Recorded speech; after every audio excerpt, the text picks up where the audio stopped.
This is Democracy Now!, democracynow.org, the War and Peace Report. I'm Amy Goodman.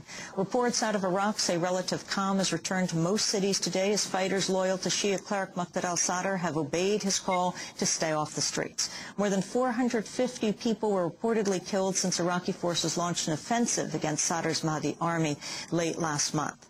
President Bush hailed the crackdown as proof of U.S. success in shoring up the Iraqi military to fight on its own. But reports on the ground indicate the U.S. military still led most of the attacks. My first guest today has spent extensive time covering the U.S. occupation of Iraq. Nir Rosen has just returned from 3 months in Iraq, his latest since moving to Baghdad to cover the U.S. invasion in 2003. Nir has written for publications including The New Yorker, The New York Times Magazine, Time, and Harper's. His latest dispatch from Iraq, The Myth of the Surge, appeared in Rolling Stone magazine last month. He's author of the book In the Belly of the Green Bird, The Triumph of the Martyrs in Iraq, which comes out this month in a second edition. Nir Rosen joins us in our studio. Welcome. Thank you. The myth of the surge. Why is it a myth? Well, it's been propagated by the right and accepted by the left in the U.S. that the surge, which is really an escalation of troops, the surge is a euphemism, the escalation of troops by 30,000 soldiers somehow brought peace to Iraq.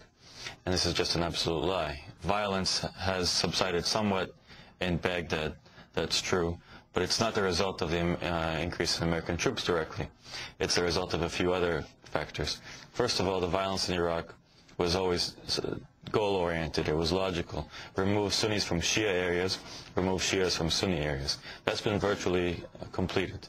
There are almost no Sunnis left in Baghdad, a few pockets, and that's it. And likewise, Shias in Sunni areas have been removed, and militias and warlords have consolidated their control over various fiefdoms in Baghdad and elsewhere.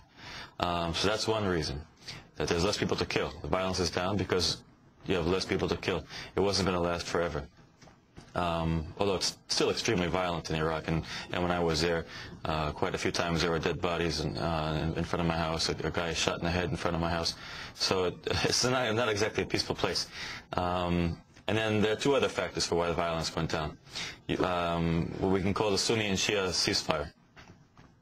The Mahdi army, Muqtada al-Sadr's militia, basically imposed a freeze, which has been mistranslated as a ceasefire, in late August 2007. And this coincided exactly with a dramatic decrease in violence, which shows just how responsible they were for much of the violence. And the reason why they imposed a ceasefire is because they realized that they were basically the main target for the increase in American troops. The Americans were going to go after them, so you might as well declare a freeze. They said they were going to reform themselves. They had got a bad reputation because they were implicated in sectarian killings. Some of the guys were out of control. So they're going to lie low and wait the Americans out. Likewise, the Sunnis imposed a ceasefire in a way. You had Sunni militias who were fighting the occupation. They were fighting al-Qaeda, because while al-Qaeda had initially come to many Sunni areas to protect them from the Americans and the Shias, they soon got out of control, and even Sunnis were feeling like they were living under a reign of terror by these radicals. They were undermining traditional Sunni authorities, they were disrupting smuggling routes, and they were killing Sunnis as well. So Sunnis were fighting the Americans, they were fighting al-Qaeda, and they were fighting the Shia militias. And they were really losing on every front. They had not succeeded in overthrowing the American occupation and seizing power in Iraq. They had been removed from Baghdad. The majority of the refugees outside of Iraq were Sunni. So they had lost. And beginning in 2006, you saw them being much more introspective resistance leaders in Baghdad and Syria and Jordan. We've lost. What do we do now? And they first went after al-Qaeda in many areas with the backing of the Americans. This is a great deal for them. And they lost, and here they are. Now the Americans are off of their back.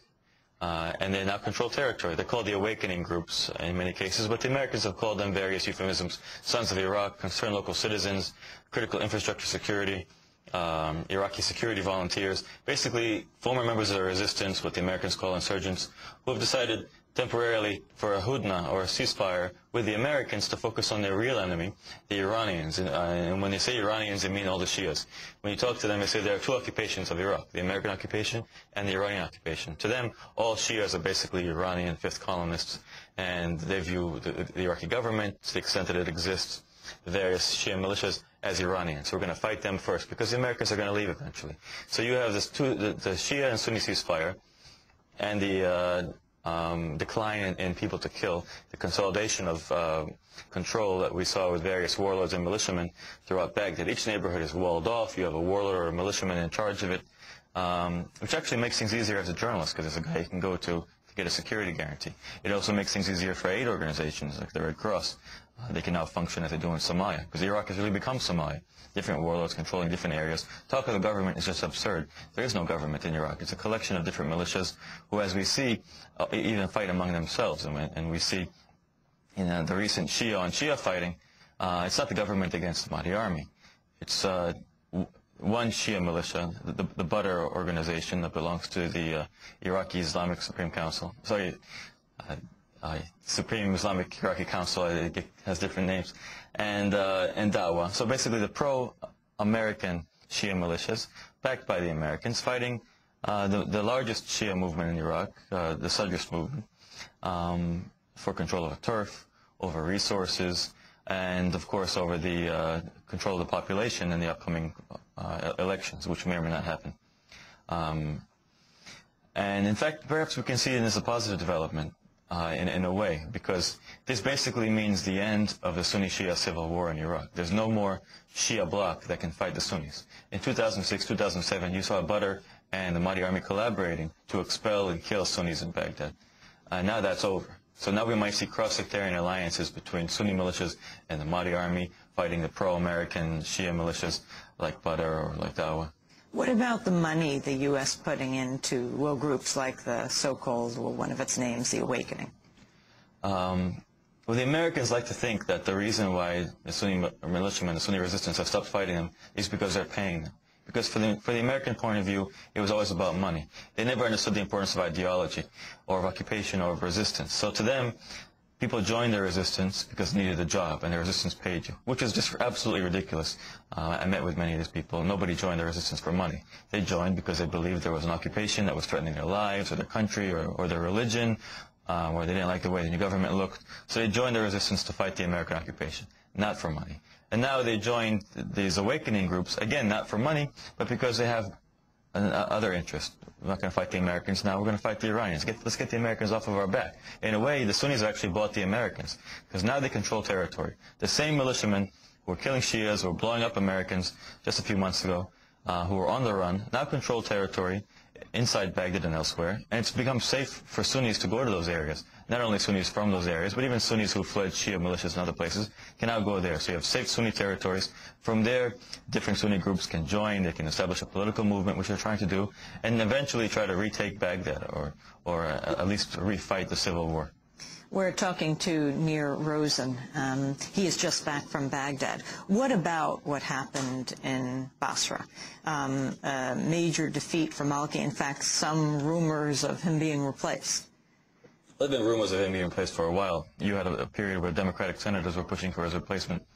I don't think he's going to be replaced because there's no replacement, but that doesn't really matter because whoever's in charge inside the green zone makes no difference. People in the green zone have never had an impact outside of the green zone. Maliki doesn't have his own militia anyway, so he's not exactly a very powerful individual, which is why he was chosen. And the Americans deliberately engineered the position of the Prime Minister of Iraq to be very weak. He has been discredited a little bit from this because he said that the Mahdi army is worse than Al-Qaeda, we're never going to negotiate, we're going to fight to the end. Then Muqtada Sadr tells his people to back off, suddenly everything's okay again. And the fighting is over. So he comes across as a bit of a charlatan. He also came across, or at least the idea of Iraqi security forces was proven to be also sort of a joke, because many of them defected. It's well known that the Iraqi police and national police are infiltrated or dominated by Mahdi army supporters. But much of the Iraqi army is too. So you saw the units of the Iraqi army who were fighting the Mahdi army were recruited in the south, and many of them were loyal to the Supreme Council and to Badr. So nobody's loyal to the Iraqi state here. But what we also saw was that were it not for the American military, the Iraqi security forces would have lost completely. I mean, the Americans were their armor, the Americans were their air force, and if it wasn't for that, then the Mahdi army would have had no reason to call off its fighters. We're talking to Nir Rosen. We'll be back with him in a minute. His book that's coming out next month, The Triumph of the Martyrs, A Reporter's Journey into Occupied Iraq, his latest piece in Rolling Stone, The Myth of the Surge. Stay with us.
here on Democracy Now!, democracynow.org, The War and Peace Report. Our guest, Nir